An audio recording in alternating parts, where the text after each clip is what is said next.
En 2012, on leur fait un dessin? C'est devenu une évidence. La crise qui menace l'humanité et la planète a une cause principale, le capitalisme financiarisé, la rapacité des marchés. Mais malgré l'évidence, certains continuent de prétendre qu'il faut s'en accommoder, que la loi du plus fort est toujours la meilleure.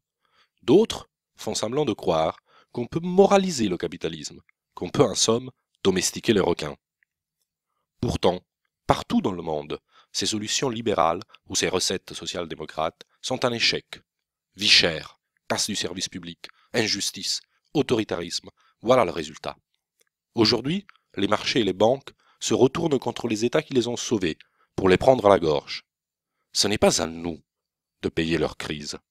Nous sommes de plus en plus nombreux à nous indigner et à penser qu'il est plus que temps de changer la donne, de passer d'une logique de prédation à une logique de coopération, de renouer avec une gauche du courage plutôt que du renoncement. Isolés, nous sommes impuissants, mais ensemble, nous pouvons faire front. Le Front de gauche est né de ce constat.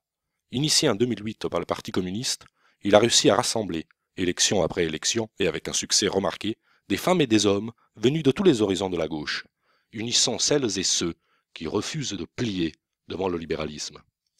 Refuser de plier, c'est interdire les licenciements boursiers, c'est revenir à la retraite à 60 ans à taux plein, c'est aussi porter le SMIC à 1700 euros. Face à Nicolas Sarkozy, notre objectif est de faire gagner une gauche qui ne renie pas ses valeurs. En 2012, le Parti communiste joue collectif avec un candidat du Front de gauche à la présidentielle, Jean-Luc Mélenchon.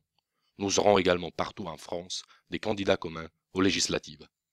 Notre choix, celui de notre programme partagé, c'est l'humain d'abord. En 2012, on va leur faire un dessin.